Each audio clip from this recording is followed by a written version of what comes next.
सभी को मेरा नमस्कार। मेरा नाम मधुसूदन बैरागी है और मैं MPPSC 2022 में वाणिज्यिक कर निरीक्षक के पद पर चयनित हूँ। ये जो मेरा वीडियो बनाने का उद्देश्य है वो मेन उद्देश्य ये है कि मैंने लगातार 2021 से लेकर 2024 तक के सारे प्रीलिम्स से क्वालिफाइड करे हैं और इन चारों प्रीलिम्स से क्वालिफाइड होने के दौरान मुझे कुछ ऐसी चीज़ें लगी कि जहाँ मुझे ऐसा लगता है कि वो मैं गलतियाँ नहीं करता तो शायद और भी अच्छे नंबर आते मुझे। खैर मेरे प्रीलिम्स से क्वालिफाइड हो गए, पर मुझे ऐसा लगता है कि जिन बच्चों के एग्ज़ाम 1 या 2 नंबर से प्रीलिम्स रुक रहा है या जिनका पहला प्रयास है या जो हेजिटेट हो रहे हैं उनके लिए ये वीडियो है। और मुझे ऐसा लगता है कि अगर ये वीडियो आप देख के पेपर देने जाओगे तो मेरे इतनी तो गारंटी है कि आपको कहीं ना कहीं ये चीज़ें काफ़ी हेल्प करेगी। तो आप प्लीज़ ध्यान से सुनिएगा इन चीज़ों को और आप रिकॉल कीजिएगा इन चीज़ों को, देखना आपको ये निश्चित ही पेपर में हेल्प करेगी। तो चलिए मैं शुरुआत करता हूँ। देखिए अब प्रीलिम्स नज़दीक आ गया है, 26 अप्रैल को आपका पेपर होने वाला है।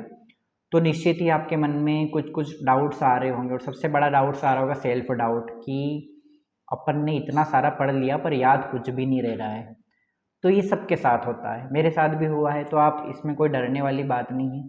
और एक सीरियस कैंडिडेट के साथ में ये होता ही है कि उसको जब एग्ज़ाम आती है ना उस टाइम पे थोड़ा सा डर लगता है, उसकी सीरियसनेस उसको डराती है कि अपने को याद क्यों नहीं आ रही चीज़ें। पर आप कंफर्टेबल फील कीजिए, आप जब पेपर देने बैठोगे तो आपको चीज़ें याद आएगी। अगर आप कोशिश करोगे याद करने की तो ईज़िली आपको चीज़ें याद आ भी जाएगी। अब मैं जो चीज़ें बता रहा हूँ इन चीज़ों का आप ध्यान रखना, पेपर में देने जाते समय, पेपर देने जा रहे हो तो इन चीज़ों का ध्यान रखोगे तो ज़्यादा हेल्प मिलेगी आपको। नंबर 1 तो कि आप एग्ज़ाम हॉल में जा रहे हो तो आप एग्ज़ाम में सेंटर पर जाओ जैसे ही, तो आपको इस बार पहले बुलाया है, 90 मिनट पहले बुलाया है, तो आप प्लीज़ टाइम से पहुँचे। क्योंकि थोड़ा सा भी उस दिन थोड़ा सा भी माइंड पे किसी भी प्रकार का कोई भी अगर लोड आता है तो उससे आपका पेपर इम्पैक्ट होता है। तो आप प्लीज़ थोड़ा सा टाइम से पेपर देने पहुँचे। दूसरी चीज़ है कि अगर आपके वेरिफिकेशन में थोड़ी सी भी कोई सी दिक्कत वगैरह आ रही है तो पैनिक नहीं हो पेपर में। मतलब आपकी किसी भी कंडीशन में आपको पैनिक नहीं होना है और किसी से भी अनावश्यक बहस भी नहीं करना है। एग्ज़ाम हॉल में अगर आप किसी टीचर से या किसी भी प्रकार की कोई बहस नहीं करना है, बहुत शांत माइंड से जाना है आपको पेपर देने। ये चीज़ आपको काफ़ी हेल्प करेगी। लिटरली मैं ये आपको बता रहा हूँ कि ये चीज़ काम आती है। ये बहुत छोटी छोटी थेरेपी है, आपको बहुत हेल्प करेगी एग्ज़ाम में। अब जब आप सेंटर पे पहुंच जाओ तो सबसे पहले इस चीज़ का ध्यान रखो कि आपके जो भी दोस्त मिलेंगे आपको सेंटर पे, क्योंकि खैर इस बार सभी का जिला आया है, अपना अपना मुख्यालय आया है सेंटर, तो आपको सबका अपने अपनी पहचान वाले दोस्त मिलेंगे। और कुछ दोस्त हैं ना हमेशा खुरापाती होते हैं, वो इन टाइम पे ऐसे क्वेश्चन पूछ लेंगे आपसे जो आपसे बनेगा ही नहीं। तो घबराना नहीं है, कोशिश करना है कि किसी से भी अनावश्यक क्वेश्चन भी नहीं करें और ना किसी से क्वेश्चन करने का बोले आप कि हमको कोई, और आपसे कोई अगर ऐसा क्वेश्चन कर भी रहा है तो आप उसे डिनाई कर दे कि हो गया भाई, जैसा भी होगा अच्छा होगा पेपर। और खुद पे है ना आत्मविश्वास बना के रखें, आपका पेपर बहुत अच्छा जाएगा। आप बार बार खुद को याद दिलाए कि हाँ मेरा पेपर बहुत अच्छा जाएगा, तो आपका पेपर निश्चित ही अच्छा जाएगा। तो एक तो आप एग्ज़ाम सेंटर पे 90 मिनट पहले पहुँचे, इस चीज़ का ध्यान रखें।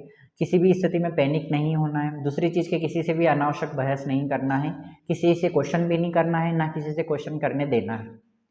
फिर तीसरी चीज़, जैसे आप पेपर हॉल में चले गए हो तो आप है ना, मतलब MPPSC में क्या है कि 2 घंटे का टाइम मिलता है ना, और 2 घंटे इनफ होता है किसी भी पेपर को पढ़ने और हल करने के लिए। MPPSC का जो ट्रेंड है तो मुझे ऐसा लगता है कि आप 1 घंटे 40 मिनट में आराम से पूरा पेपर हल कर सकते हो, आपके 20 मिनट फिर भी बच जाएंगे। तो मुझे ऐसा लगता है कि अगर आप थोड़े से हाइपर हो रहे हो, थोड़ा सा घबरा रहे हो, तो आप ये कर सकते हो कि शुरू के 10 एक मिनट आप बड़े आराम से बैठो, फ्री रहो, अपने इष्ट देव का मनन करो और उनसे प्रार्थना करो कि भगवान जितना मैंने पढ़ा है कम से कम मुझे उतना फल दे देना, अच्छा ही होगा सब। तो आप एक काम करना कि आप जैसे ही पेपर आए तो अगर आपको लग रहा है कि आप थोड़े से नर्वस हो रहे हो तो आप शुरू के 5 मिनट बढ़िया हेड डाउन करके रेस्ट कर सकते हो। उसके बाद आप पेपर हाथ में लो। पेपर हाथ में लेते ही ना आपको सबसे पहले कि आप क्वेश्चन पेपर जैसे ही देखना चालू करोगे तो आप है ना, मैंने आपको एक पिछले वीडियो में बताया था कि आप क्वेश्चन को है ना, जब क्वेश्चन पढ़ो आप तो ऑप्शन छिपा छिपा के पढ़ना। आपने क्वेश्चन पढ़ा, ऑप्शन नहीं देखे, तो इससे क्या होगा कि आपको थोड़ा सा कॉन्फिडेंस आएगा। और मुझे लगता है कि पहली बार नेगेटिव मार्किंग है तो पेपर इतना टफ नहीं आएगा, पेपर थोड़ा ईजी आएगा। मैं आपको एग्जाम्पल के लिए बता दूँ, जैसे क्वेश्चन पूछे कि 1857 की क्रांति में बड़वानी से किसने नेतृत्व किया था, ठीक है, और आपको 4 ऑप्शन देखने ही नहीं, आपको अगर अंदर से ही आ जाए कि बड़वानी से या धार से जिसने भी नेतृत्व किया है, अगर उनका नाम याद आ जाए, अमजेरा के जो राजा थे, अगर धार का पूछे कि अमजेरा के राजा के कौन थे, उनने नेतृत्व किया था, उनका नाम याद आ जाए तो अच्छा है। नहीं याद आ रहा, उसके बाद आप ऑप्शन देख सकते हो। तो कोई सा भी क्वेश्चन हो तो आप ऐसे ही सॉल्व करने की कोशिश करना। फिर नहीं ध्यान आ रहा है तब उसके बाद आप ऑप्शन देखना। तो इससे क्या होगा कि आपको जो अननेसेसरी जो कन्फ्यूज़न पैदा होने के होंगे वो नहीं होंगे। क्यों? क्योंकि आपके मन में डायरेक्ट आंसर आ जाएगा। जैसे पूछे कि नर्मदा नदी का उद्गम कहाँ से होता है ना। अब ऑप्शन देने की कई ज़रूरत है। अगर आपको अंदर से आ रहा है कि अमरकंटक अनूपपुर से होता है तो ठीक है, तो इसमें दुविधा ही नहीं होगी, कन्फ्यूज़न ही नहीं होगा। तो एक तो आप इस चीज़ का ध्यान रख सकते हो कि आपको जब आंसर लगाओ तो आप ऐसे ध्यान से लगाना, ठीक है। फिर दूसरा ये है कि जब आप पेपर पढ़ रहे हो तो पेपर पढ़ते पढ़ते पढ़ते पढ़ते दो कंडीशन आपके सामने खड़ी होगी। कौन कौन सी दो कंडीशन होगी? नंबर एक तो ये होगी कि या तो पेपर आपको इजी लगेगा या पेपर आपको टफ लगेगा। तो इन दोनों ही कंडीशन में आपको पैनिक नहीं होना है। मतलब मुझे ऐसा लगता है कि ना तो आपको ज़्यादा एक्साइटमेंट में खुश होना चाहिए कि पेपर बहुत अच्छा आ गया, क्योंकि मेरे साथ ऐसा हुआ है। 2021 में मुझे ऐसा लगा कि अरे कितना ईजी पेपर आ गया, और मेरे जो कि मैं 2021 के पेपर को देख के बहुत खुश हो गया और मुझे ऐसा लगा कि अरे कितना इजी पेपर आ गया। और जब मैं बाहर आया एग्ज़ाम देने के बाद तो उसके बाद मैंने देखा कि मेरे बहुत सारे क्वेश्चन गलत हुए। तो मैंने एक चीज़ सीखी उस दिन कि नहीं यार, अपने को ओवर कॉन्फिडेंस में नहीं आना है। फिर दूसरी चीज़ ये है कि आप जब पेपर की ओएमआर शीट भर रहे हो, जब आपने पहली बार में रीड किया पेपर पूरा, तो आप छोटे छोटे है ना पेपर पे ऐसे टिक कर लो कि किसी को दिखे नहीं, बस आपको पता हो कि हाँ इसका आंसर ये है। तो आपको एक पहली नज़र में आपने क्वेश्चन सॉल्व कर लिए जितने हुए उतने।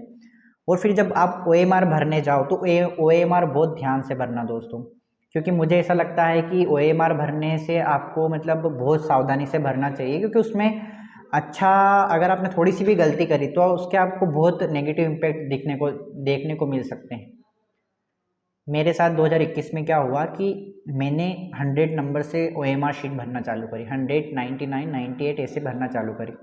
नीचे के लगभग 96 से लेकर 99 तक के क्वेश्चन बहुत इजी थे मेरे लिए और मैंने बहुत अच्छे से याद भी थे मुझे। तो मेरे से क्या हुआ कि एक क्वेश्चन जो था वो गलती से ओएमआर में गलत गोला मैंने फिल कर दिया, तो उस एक के चक्कर में मेरे 3 गोले गलत फिल हुए। और ये मेरी स्टार्टिंग थी ओएमआर भरने की, क्योंकि मेरा पहला प्रयास था तो मैं थोड़ा पैनिक हो गया। मुझे ऐसा लगा कि मेरा अटेम्प्ट क्लियर नहीं होगा इस बार, मेरे 3 क्वेश्चन तो याद होते हुए भी गलत हो गए। तो मैं थोड़ा सा घबराया। उसके बाद मैंने क्या किया कि मैंने खुद को आत्मविश्वास दिलाया। आत्मविश्वास देखिए कैसा काम करता है। मैंने खुद को आत्मविश्वास दिलाया कि भले ही मेरा पहला अटेम्प्ट है लेकिन मेरा क्लियर होगा। मेरे पास पानी की बोतल थी, मैंने पूरा 1 लीटर पानी पिया, 10 मिनट मैंने हेड डाउन किया, देन उसके बाद पेपर सॉल्व करना चालू किया और मेरा पेपर क्लियर हुआ। तो मतलब मैं आपको ये चीज़ बता रहा हूँ कि अगर आप में आत्मविश्वास है तो आपके नंबर अच्छे आएंगे। उसमें क्या होता है कि आपके जो क्वेश्चन डाउटफुल वाले होते हैं वो सही होते हैं, क्योंकि आपको आत्मविश्वास है तो आपको नेचुरली आंसर आएंगे। तो ये चीज़ ध्यान रखना कि आपके जो भी हैं आत्मविश्वास से जाओगे आप तो आपका पेपर अच्छा जाएगा।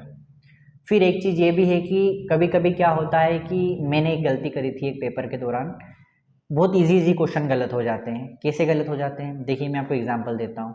मैं जब इंदौर पढ़ाई कर रहा था और लगभग मेरा 2022 का ही अटेम्प्ट था शायद, तो मेरे पास एक क्वेश्चन आया था कि ग्लोबल इन्वेस्टर समिट 2022 या 2021 की जब 20 साल की थी वो कहाँ पर हुई थी।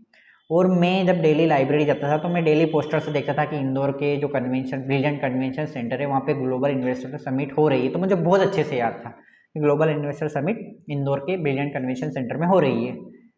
अब मेरे पास जब क्वेश्चन आया पेपर में, तो पेपर में मैंने हिंदी में पढ़ा उसको, और पेपर में हिंदी में मैंने क्या पढ़ा, वैश्विक निवेश प्रोत्साहन सम्मेलन कहाँ पर आयोजित हुआ, और मैंने इंग्लिश पढ़ा ही नहीं उसका।